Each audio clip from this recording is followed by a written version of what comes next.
Good morning, and welcome to another Seize the Day. Today is Tuesday, October the 29th. It's pretty early in the morning. I decided to get up a little early and produce this show. I'm going to see my grandson, who is a senior in high school in Portland, Oregon. He's playing on a team, football team, and they have their senior day with a homecoming. And so he asked his Grammy and his pops if they would come, and we're going to be out there to see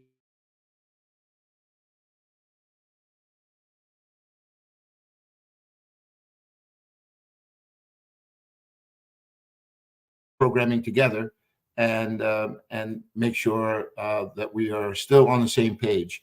So I appreciate everyone participating, because you guys are waking up, feeling refreshed and ready to begin a new day.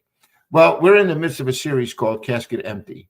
And I hope you have your Old Testament Bible study, a timeline, maps, all these things that will help you to put some of these stories in a perspective and just remind us again where we are in this theme that God is beginning to develop for us through this life of Abraham, and then into his son Isaac, and then into Jacob. This is this whole Abrahamic period that begins around 2100 BC and will end somewhere around 1450 BC. So this week we are in week 5. And the title of this week's series is Israel's Family Preserved. And we're going to look at a bunch of fun passages, chapters 25 and 26 in Genesis. And I'm going to touch base a little bit back in Genesis 15. But if you would, why don't you turn with me to Genesis chapter 25, because here I feel like we're going to have a really good understanding of what is taking place. Well, what we want to make sure, and if you could see this in the heading of your timeline, that this whole period under the heading of Abraham is going to consist of insight into who Abraham is, his son Isaac, and Jacob. Why? Because the promises that God made to Abraham are going to be fulfilled not only through his son Isaac, but also through Isaac's son, Jacob. These are the children of promise that God is going to begin to continue to work through and accumulate for himself a people of his own choosing. And this is going to be culminated, as we see, in Moses in the period of Sinai. But for now, let's just spend a little bit more time talking about Abraham and Isaac. If you turn to chapter 25, you're going to see that his wife will already have passed, and it seems that Abraham is about ending the end of his days as well. We could pick it up here in verse 5. So in verse 5, it says, Abraham left everything he owned to Isaac, which is a significant thing, because as we began yesterday looking at Jacob and Jacob's formulation and this whole idea of birthright and blessing, part of it is because Isaac has become very, very wealthy. Now, he will become even more wealthy on his own, but you can see in verse 5, Abraham left everything that he owned to Isaac. Now, while he was still living, he gave gifts to the sons of his concubines and sent them away from his son Isaac to the land of the east. So this is all about, this heritage being passed on. Now, notice in verse 7, it says, Abraham lived 175 years. And then Abraham breathed his last and died at a good old age, an old man and full of years, and he was gathered to his people. We're told that his sons Isaac and Ishmael would bury him. But what's interesting in this passage that I want you to see is that Abraham lives 175 years. Well, how old is Abraham when he has Isaac? He's 100, right? Well, we follow along in this passage, and we begin to recognize that Isaac, if you go down in chapter 25 and look at verse 19, we're told this is the account of Abraham's son Isaac. So it tells us, right? Abraham became the father of Isaac, and Isaac was 40 years old when he married Rebekah. So that would make Abraham 140 years old by the time Isaac marries Rebekah. That would also mean, if we go down a little bit further, look at verse 24, when it talks about the birth of the twins, Jacob and Esau. Here it says, when the time came for her to give birth there were twin boys in her womb. The first came out, was red, and his whole body was like a hairy garment. So they named him Esau. Esau means hairy, but because he also was red, he is also going to be called Edom. So very often you'll see Esau, and then a reference is also to another name that he had called Edom. And Edom means red, Esau means hairy, but it's talking about the same person. And we will find that the nation that grows from Esau will be called the Edomites. Okay? Well, follow along here, verse 26 of Genesis 25. He says, after this, his brother came out with his hand grasping Esau's heel. So he was named Jacob because grasping the heel is what Jacob means. And it became a figurative way of speaking of someone who was deceitful, right? And so Jacob, then, it will be known as this deceiver. And as we hear the rest of the story of how Jacob will continue, it'll bear that out, the way in which he dealt with his brother. We saw a little bit of that yesterday, right? In the idea of stealing the blessing from his brother, as well as also conniving his brother into buying out the birthright. Birthright was important because he got the majority of the inheritance. And as we saw earlier, Abraham left everything he had to his father, Isaac. So Isaac was very, very wealthy, even on his own account, but having also received the fortunes from his father, you can see why there would be some tension between Jacob and Esau. But notice what it says here. It says Isaac was 60 years old when Rebekah gave birth to them. So now that would make Abraham 160 years old. So Abraham would live for about another 15 years, because he died at 175. That's what we read in the beginning of chapter 25, which means that he was around long enough to see his grandsons being born and become teenagers.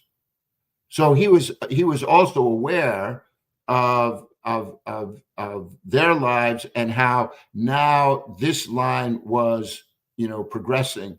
So he starts with Isaac, and now he has two grandsons. And this is just the beginning of what God is going to do through the descendants of Abraham. But I thought sometimes when you hear these stories, it helps a little, right, to see how the timeline kind of fits in. So here's Abraham, 175. So he's old enough to see Isaac married.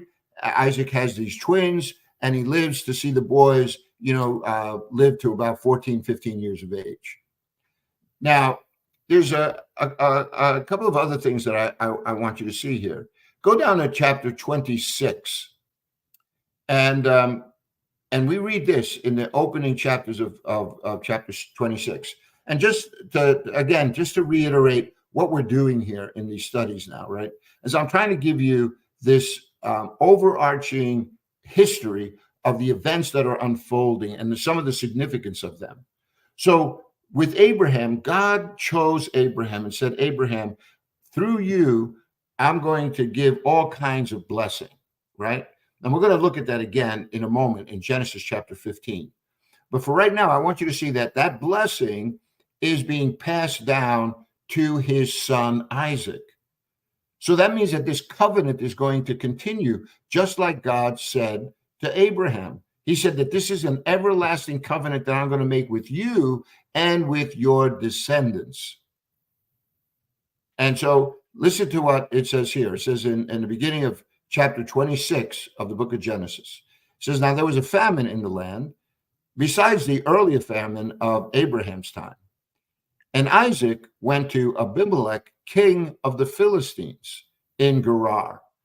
Philistines is right around the area where all this conflict is taking place right now with Israel in Gaza, around the Gaza Strip. Gaza, that whole region was part of the Philistines' territory. So it's interesting, right? Like how this part of the world has been embroiled in so much, war and division, for centuries and centuries and centuries. So here is Abimelech, right, king of the Philistines, and Isaac goes to him, and the Lord appeared to Isaac and said, now I want you to listen, because now God is speaking to Isaac directly. And what does he tell him? He says, do not go down to Egypt. I want you to live in the land where I tell you to live. Stay in this land for a while, and I will be with you and will bless you. For to you and your descendants, I will give all these lands and will confirm the oath I swore to your father Abraham.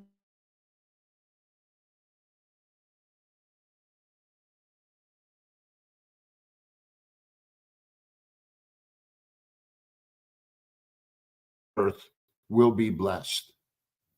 Because Abraham obeyed me and kept my requirements, my commands, my decrees, and my laws. So Isaac stayed in Gerar. So you see, God is fulfilling the promise that he made to Abraham, that from you, Abraham, will come nations. From you will come kings. Through you, Abraham, I'm going to bless the entire world. And now that blessing is being passed on to his son, Isaac. Isaac becomes recipient of that promise. Why? Because his father proved himself faithful.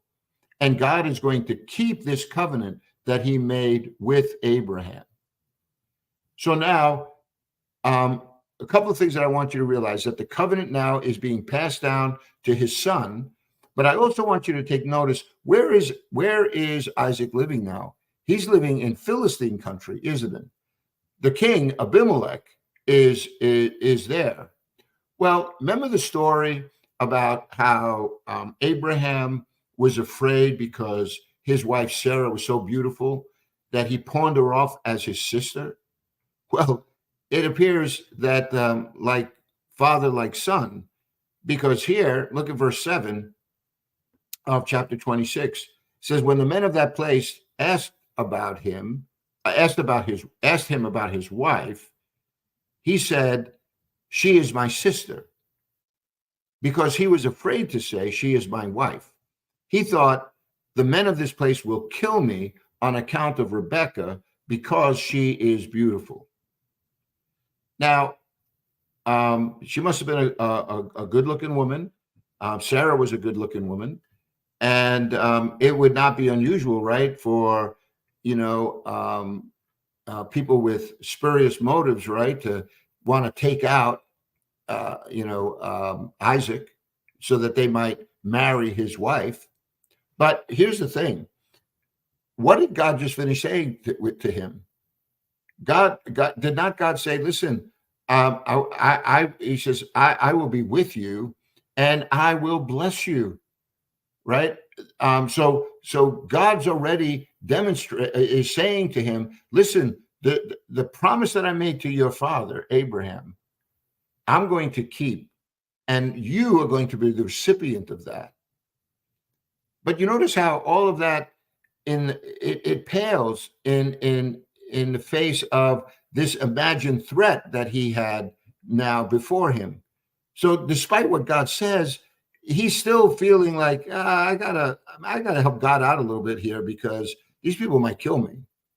So it says when Isaac had been there a long time, Abimelech, king of the Philistines, looked down from a window and he saw Isaac caressing his wife Rebekah. So Abimelech is like, whoa, wait a minute, wait a minute. That's not how a man acts towards his sister. So Abimelech summons Isaac and says, "She's really your wife.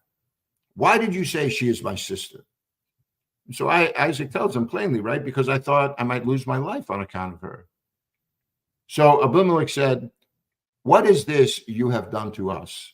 One of the men might well have slept with your wife, and you would have brought guilt upon us." So Abimelech gave orders to all the people, "Anyone who molests this man or his wife shall surely be put to death." So there is this hedge of protection that's being put around Isaac. Okay. Um, and and so follow this along with me because Isaac begins to prosper. Notice here it says he plants a crop in that land, and the same year he doesn't reap a harvest, of fivefold or tenfold, which would have been an amazing, tenfold harvest would have been, incredible. But notice here it is 100-fold. What did we just learn earlier? They were living during the times of a famine, weren't they? That's how this chapter opened up. It says there was a famine in the land, and so in this time of a famine, what do you think a 100-fold crop would bring forth? That'd be you would be well in demand, wouldn't you? And it says all of this happened. Why? Look at the end of verse 12. Not because Isaac was such a great, farmer, but it says all this happened because the Lord blessed him. And so it says the man became rich and his wealth continued to grow until he became very wealthy. So again, not only God promised that he would bless Abraham, right? And that he would bless his descendants. Well, here is his son, who's not only been blessed with the inheritance that he received from his father, but now he's becoming a very wealthy man. Again, do you understand why there's this tension then between Jacob and Esau? I'm sure money had a lot to do with it. I don't know about you, but when I read these stories, it just reaffirms to me that we live in this broken world, and it's been like that forever. The one consistency is always the same, right? It's this motivation of our heart that oftentimes brings us in opposition to one another, just because of some money. I remember an old story.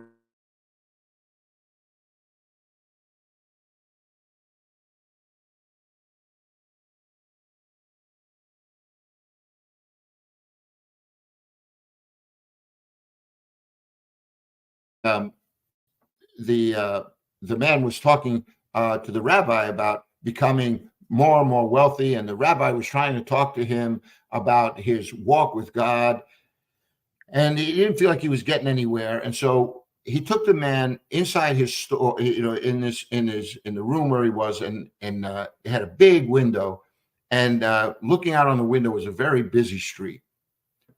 So the man, he puts the man there. He says, "What do you see?" And so the man looks at the rabbi. He says, "Am I supposed to be something in particular?" He says, "No, no, just tell me what you see." And he says, "Well, I see a bunch of people walking on the street. There's a lady, and she's pushing a baby in a stroller. People seem to be busy." And then he looks at the rabbi. He says, "So what's your point?" So the rabbi goes outside, and he takes silver paint, and he paints the outside of the window, basically turning it into a mirror. So now he comes back inside, and he says to the man, "Now what do you see?" And the man is staring at himself in the mirror. He says, I see me."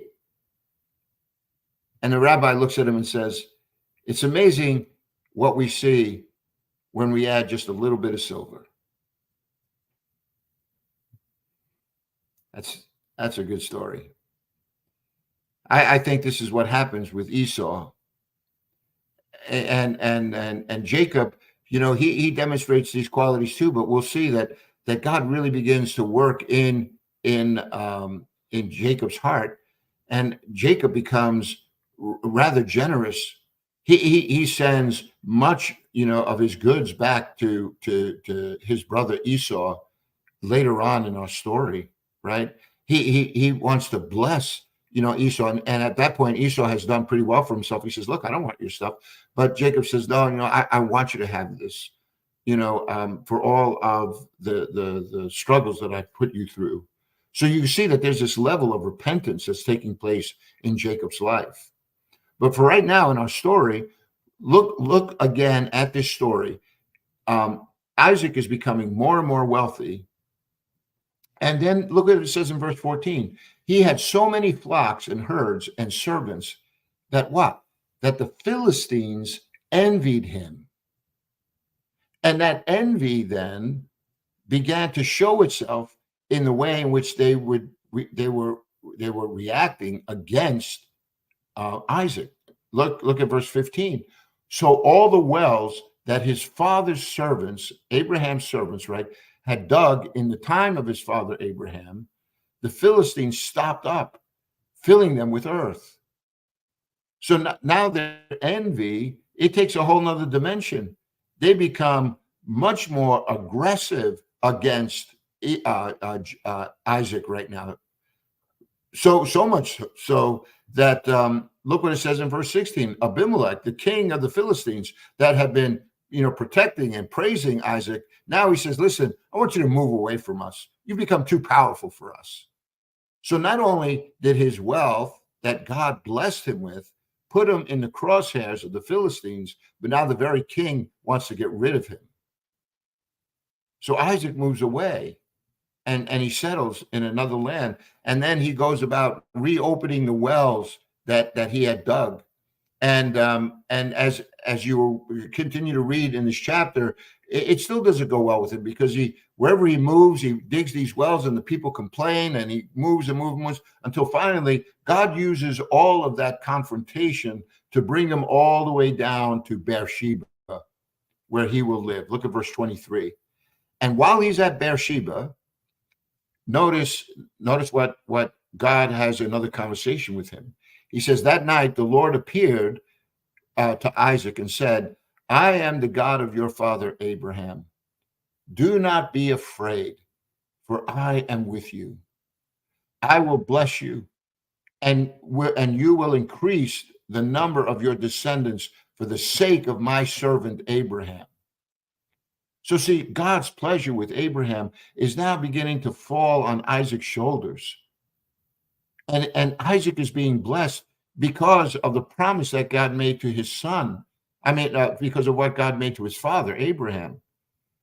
And Abraham responds by building an altar there and calling on the name of the Lord. So God has gotten his attention. But you notice how God's word of "don't be afraid," right? "I'm with you." He's reiterating the promise that he mentioned already. And now, because of all of the hostilities that are beginning to rise by the people who are surrounding him, in this case, right, all of the Philistines, God is saying, listen, Isaac, don't worry about it. I got your back. And if that's not enough, eventually, Abimelech and all his men come to him and they want to sign a treaty with him. But I wanted to bring your attention now to verse 34 of chapter 26, because here Esau is now 40 years old. And it says he married the daughter of Beri the Hittite.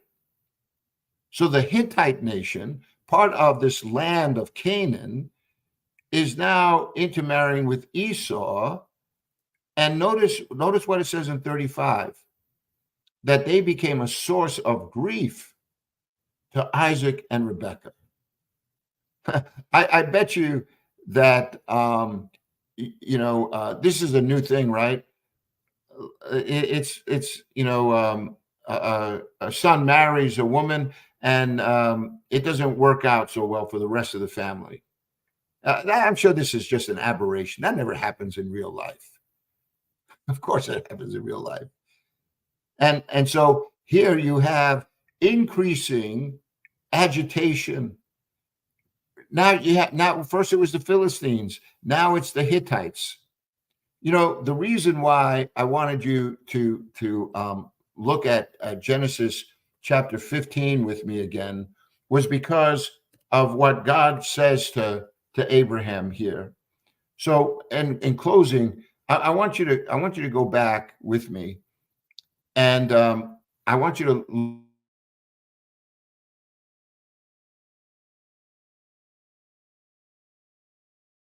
look at this passage. It's in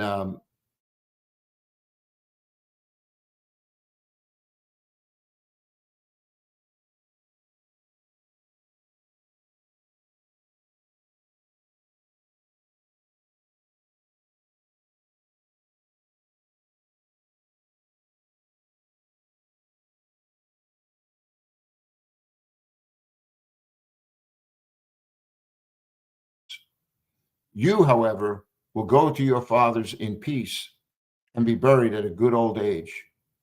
In the fourth generation, your descendants will come back here, for the sin of the Amorites has not yet reached its full measure.